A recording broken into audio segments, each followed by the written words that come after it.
இறைநம்பிக்கை கொண்டவர்களே, உங்கள் செல்வங்களும் உங்கள் பிள்ளைகளும் அல்லாஹ்வை நினைவு கூர்வதை விட்டு உங்களை அலட்சியத்தில் ஆழ்த்திவிட வேண்டாம். எவர்கள் அவ்வாறு செய்கிறார்களோ அவர்கள்தாம் நஷ்டமடைந்தவர்கள். நாம் உங்களுக்கு வழங்கியவற்றிலிருந்து நீங்கள் செலவு செய்யுங்கள், உங்களில் எவருக்கேனும் மரண நேரம் வருவதற்கு முன்பாக.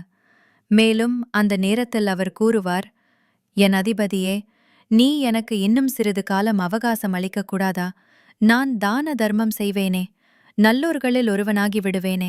ஆனால் ஒருவருக்கு அவர் செயல்படுவதற்கான அவகாசம் முடிவடையும் நேரம் வந்துவிட்டாலோ, எந்த மனிதனுக்கும் மேலும் கால அவகாசத்தை அல்லாஹ் கண்டிப்பாக அளிப்பதில்லை.